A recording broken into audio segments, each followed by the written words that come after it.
r/AskReddit. Zookeepers of Reddit. How are the animals acting differently now that there are no visitors to the zoo? As a zookeeper coordinator, I've been working at the now closed zoo almost every day for the past month. Animals that are free roaming, peacocks, iguanas, are more active and follow keepers around like they usually do with visitors. Most of the others don't show much change in behavior, although birds like swans and flamingos are using the edges of their habitats more. Most of our animals are happy as long as we can keep their routines, feeding times, etc. For some they need a little extra.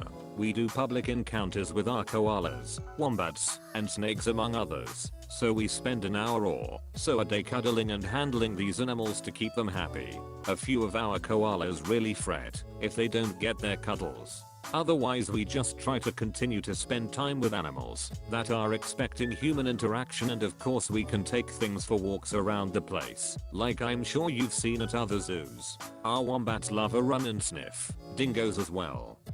Edit. Thanks all for the interest, questions, and remarks. Thanks also for the awards. I don't work at Australia Zoo for those of you asking. I do live on Kangaroo Island and our facility is pretty easy to find with some light searching. It is a privilege to work with wildlife each and every day, and it's something I take very seriously, but still appreciate the jokes and humor from everyone. If you have specific questions, it's perhaps best to DM me, Rip and Barks, otherwise they'll probably get lost in the comments. Thanks again. In our local zoo the apes started to miss the visitors, so they brought in an artist in who's now just painting in the empty monkey house, so the apes have someone to watch. Edit. Whoa, this blew up overnight. Europe. They could tell they missed the visitors because they became very bored and are much more excited about the keepers than usual. Apparently they watch the visitors as much as the other way around. The keepers now have to pay them more attention too, and they also do stuff like hide food for them as a game also. Sorry for the confusion. I'm not as a keeper myself, but I live close by the zoo, and it was in the local news and such. Due to temporary staff cuts, they no longer have the people to regularly walk the wombats. Some of the wombats are holding the keepers personally responsible. Imagine having a 20-kilogram chunk of muscle with big rodent teeth mad at you. I work on an activity farm. There is a 22-year-old Shire horse. He acts like a duck when there are customers around. With no customers, he's actually still a duck. That being said, he's still awesome. Edit. I've been asked what he does when there are customers. Basically, if he sees any customer feeding any other animal in the large barn where he hangs out in the day, he will stare at them and stomp his front hoof on the ground. That guarantees they look at him. If they don't immediately come over to feed him, he will start kicking the heavy metal bars that divide his area and the pen next door. This makes one hell of a noise, and he will keep it up, all whilst staring at the person with the food. If they feed him, then he rewards them by slobbering all over their hands as he takes the food. Also, at the end of the day he is really good at telling the time. He knows when we close and what time he should be released from the barn and taken to the field/stables, where he spends the night. If he isn't let out bang on time, he starts kicking the sit out of the gate at the back of his pen. This is a big metal gate, and it sounds like someone playing a giant glockenspiel with a sledgehammer. He will keep this up until it is opened. Some customers are just scared to hand feed him.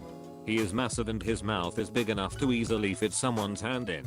Some customers come up to me with their bag of food and ask me if I will feed him because he keeps staring at me, but I'm a bit too nervous to feed him. I happily oblige. I love that ornery old bastard. My wife works at the gift shop for our zoo, and the other day we had to go move some stuff around in the store because due to some heavy rains, it had flooded a bit. Of course we took a lap around the empty park, other than the keepers and few maintenance workers, and found that all the animals were really active and playful. A lot of them seemed really curious about us too. I'm sure they get used to seeing crowds every day and were starving for attention. The 2 pygmy hippos, 6 bison, giant anteater, and lowland tapir I took care of. I'm temporarily laid off, didn't have any change in behavior. Sulcatus are still assholes. How are sulcatus assholes? They're just always in the way whenever you try to do anything. Raking up leftover hay? Let me just plop myself right on top. Need to dump and change our water? I just decided I need a bath. Just filled our water? Let me take a piss in it. Trying to hose the enclosure? Let me repeatedly cloth line myself.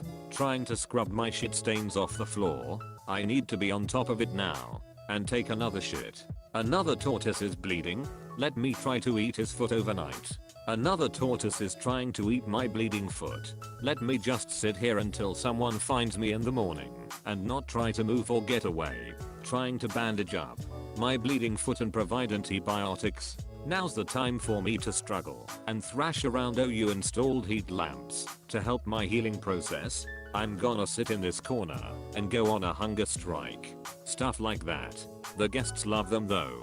They're likely the most popular of all the animals I took care of. My girlfriend is a zookeeper and animal behaviorist. She says their animals are becoming stressed. One of their African greybads has been plucking his own feathers.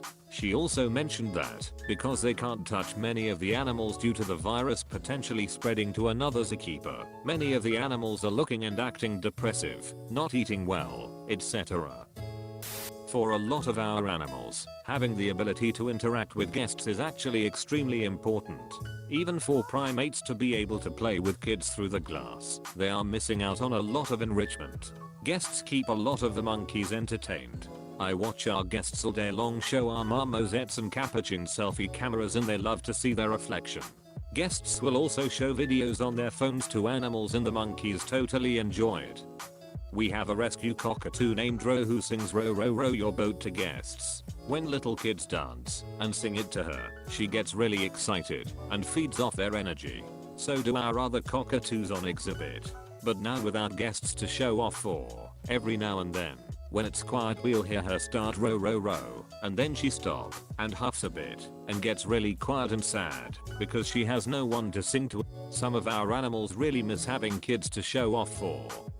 You also have to remember that animals in zoos for the most part have grown up totally accustomed to being around people 24/7.